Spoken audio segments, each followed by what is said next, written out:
Ladies and gentlemen, Mr. Cropper here. What you heard, it's what you hearing. It's what you hearing. Listen, it's what you hearing. Listen, we're going to be talking about objectivism, leftivism. Wait for you to get it on your own. Next, go deliver to you. Knock, open up the door to spread. Let the non-stop pop, staying still. Go hard, getting busy with it. Going to be talking about the Objectivists, who I think are largely from Southern California, if I'm not mistaken about that. Is that true? And if that's the case, then there's an island of misfit toys in Southern California that is doing its thing and causing us trouble, or not causing any trouble, really. Isn't that the issue? That they aren't causing any trouble at all? Now then, I've said if nobody's driving this damn bus, I'm going to take over, and I'm going to talk for a little bit here about what I mean by that. And I've thought a little bit about what that would mean. If I sniffle a bit, you'll have to excuse me. I've got a head cold.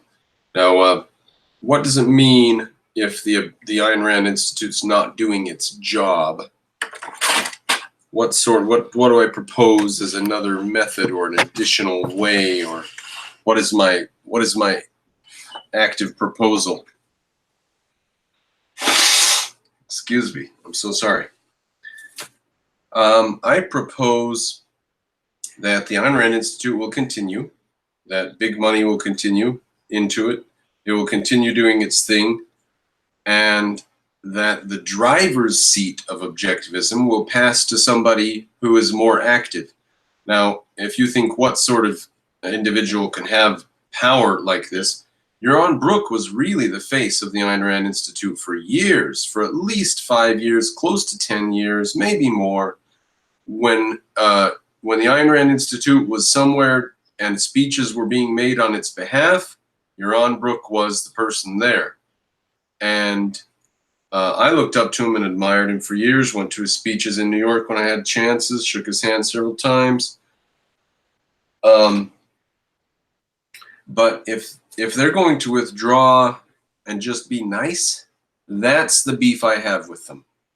The Objectivists, now maybe there's going to be beef over how we define this term, Objectivists.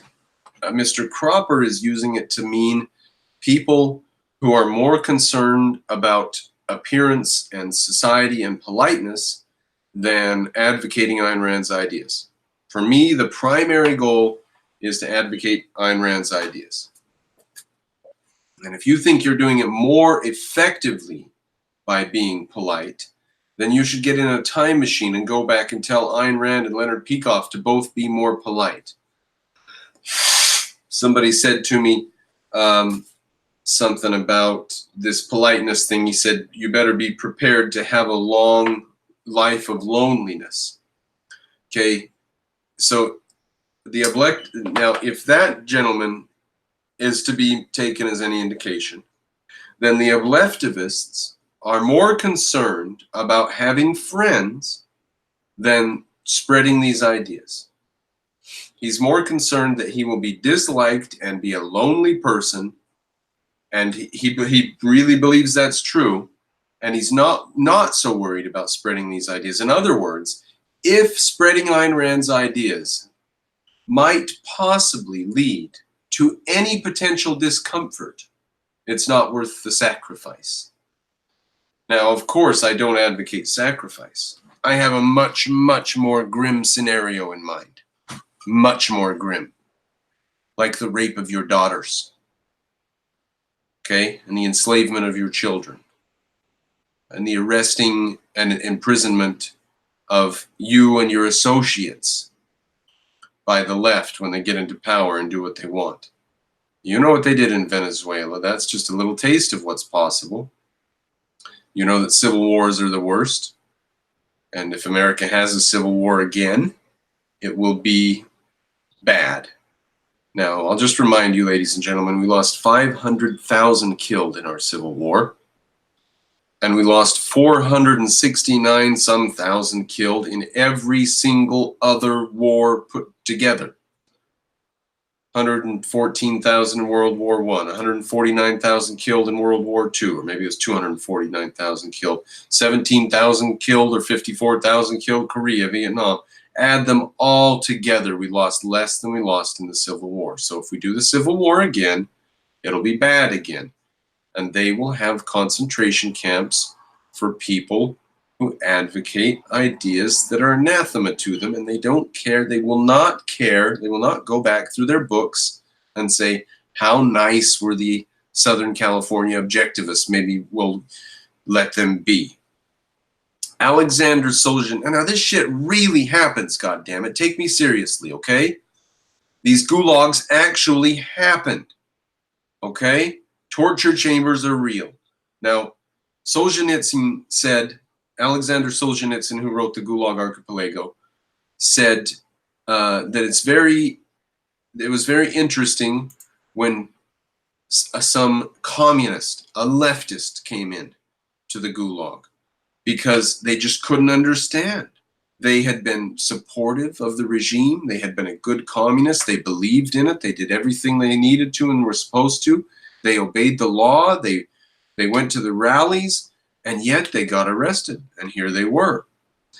And Solzhenitsyn said that those people formed a sort of underclass in the Gulag, the sort of hopeless, clueless victims of the Gulag, who were just sort of bemoaning the injustice of why were they here. They were supportive of the regime and of communism, and they were the lowest of the low.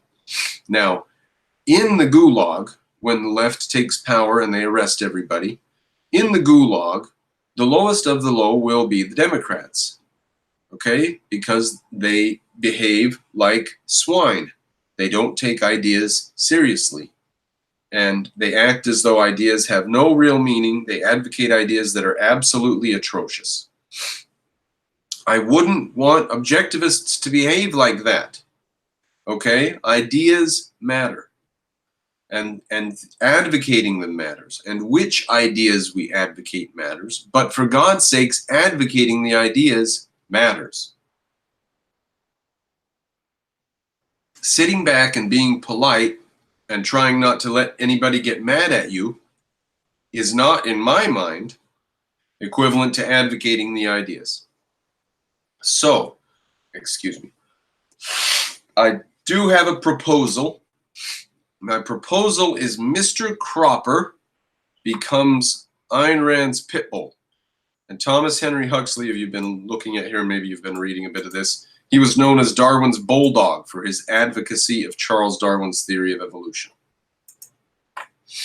So I propose Mr. Cropper will be Ayn Rand's pit bull. You insulted Ayn Rand. You know how this goes. Anigo Montoya. Okay?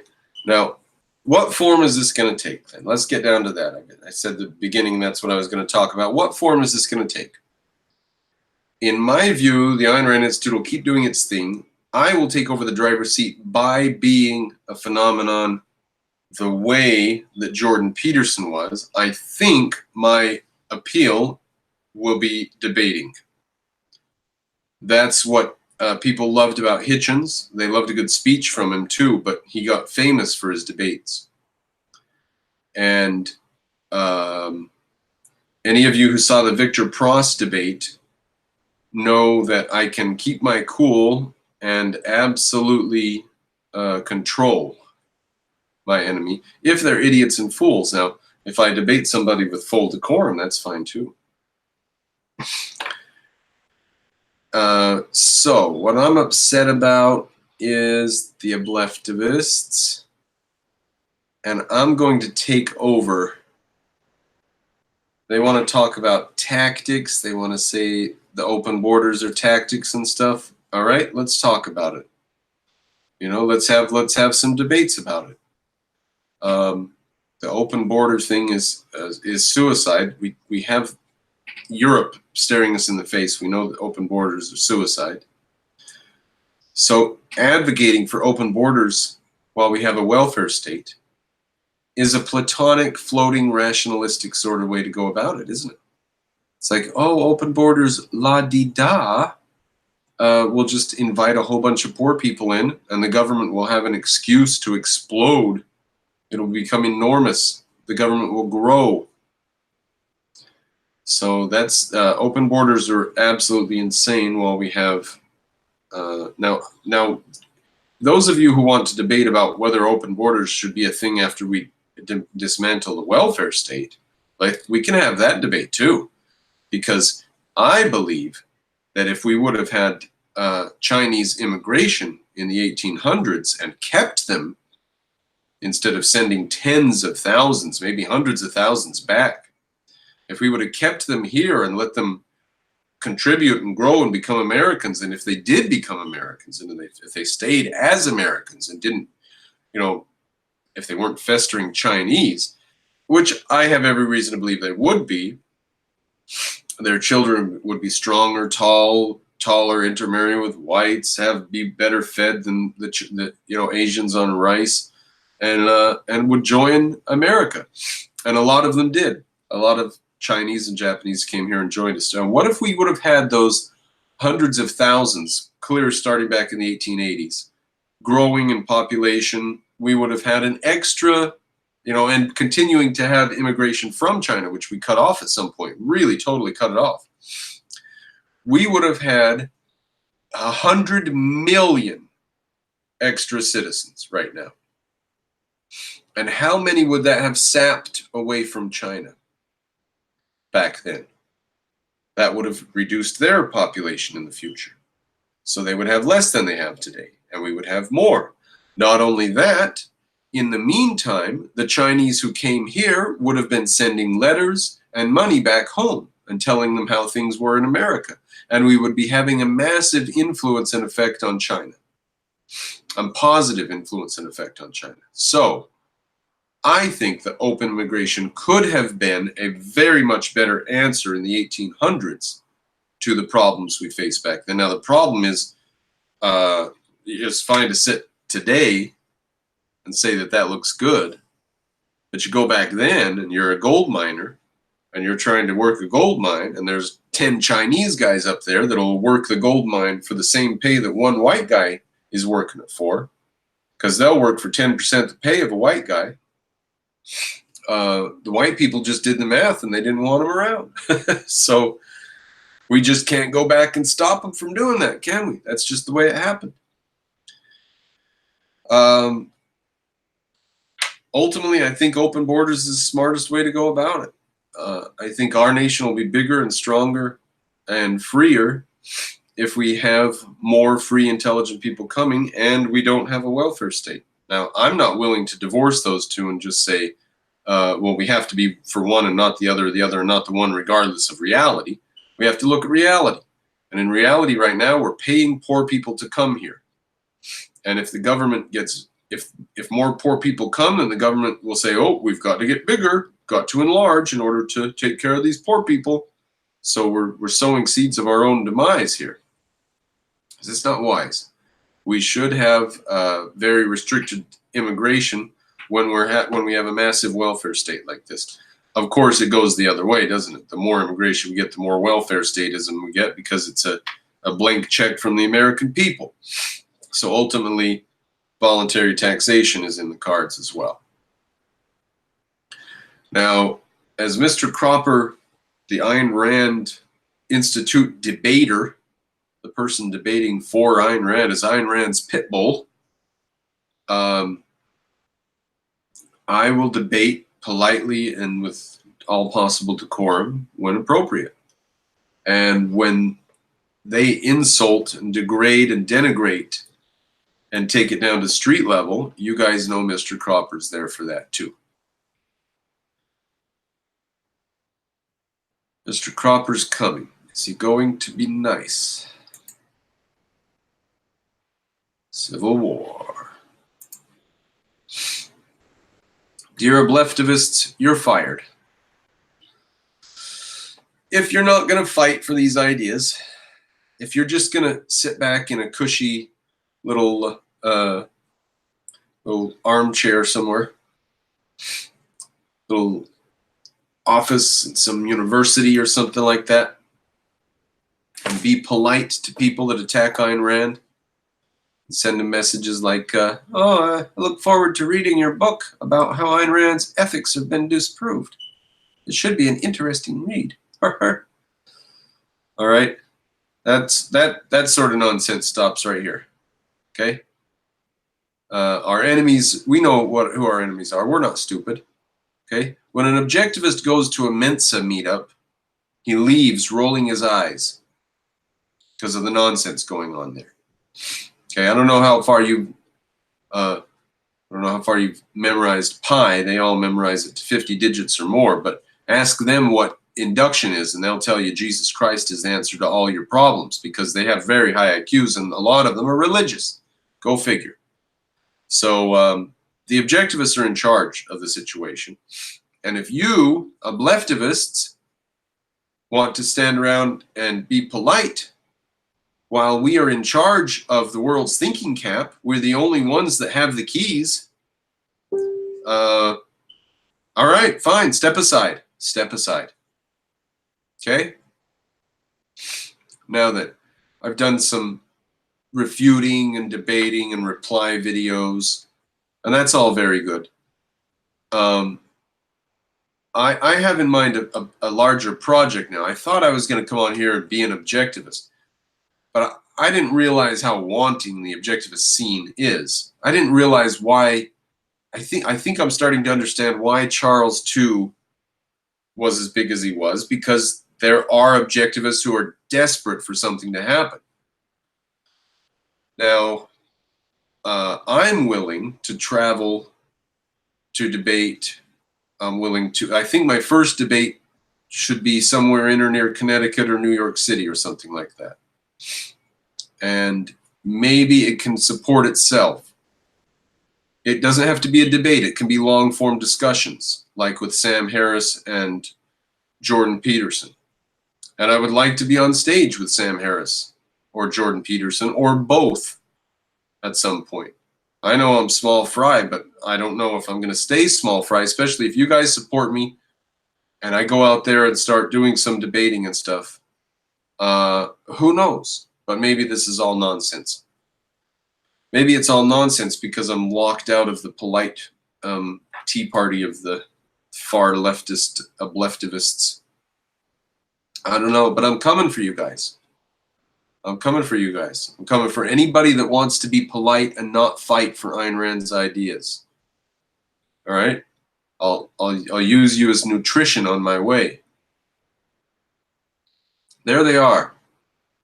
Cozy, apparently well paid. I'm hearing bad things about them, whatever. I don't know, maybe that's just jealousy and so on. Doesn't matter if they're well paid or not. But they're cozy and they don't want to rock the boat, and they don't want to be impolite, and they don't want to be excluded from polite society.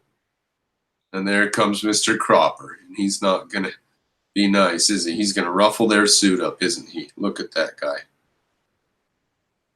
There they are, laying in the shade, getting paid just to drink lemonade. Well, my plan, ladies and gentlemen, my concrete plan for now, this is just in the last couple of days, this has really come to my attention, and I'm forming my head around this. I can't just sit in my apartment and make videos once in a while replying to some knucklehead who makes some stupid videos like Filthy Heretic or something, when the Ayn Rand Institute is busy being nice to everybody and appeasing everybody and trying to get along with everybody and pretending that they're all frickin' Democrats. All right, so it ends right here. There's Mr. Cropper. There's the Objectivists. I'm coming. I'm coming. The island of misfit toys in Southern California. That's about right, isn't it? Well, Rand's Pitbull is here, ladies and gentlemen.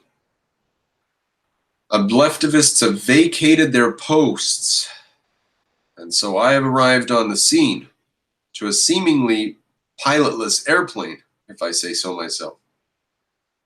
Now, some of you might be disappointed in Mr. Cropper's coming advocacy of objectivism.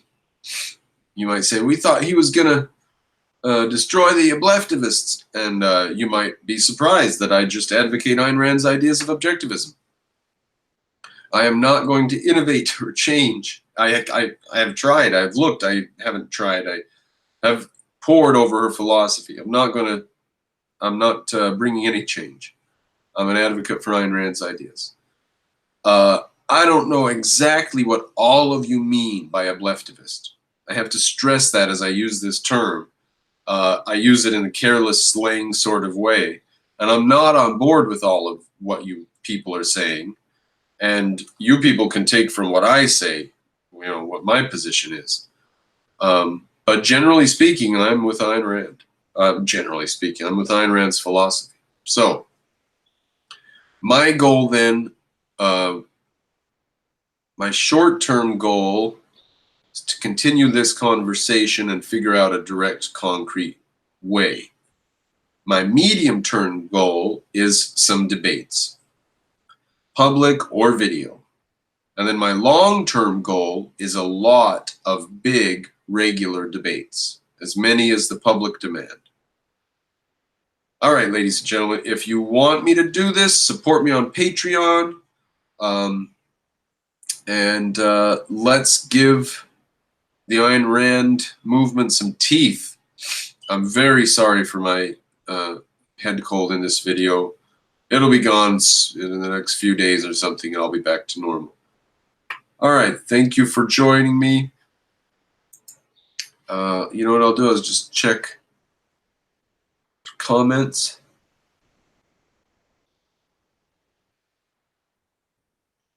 David Friedman. Okay, yeah, he's on my watch list. It's true. All right, ladies and gentlemen, thank you for joining me. That is my short, medium, and long-term goals as of right now. This is my thinking on the subject, and I'll be more active as I get better here.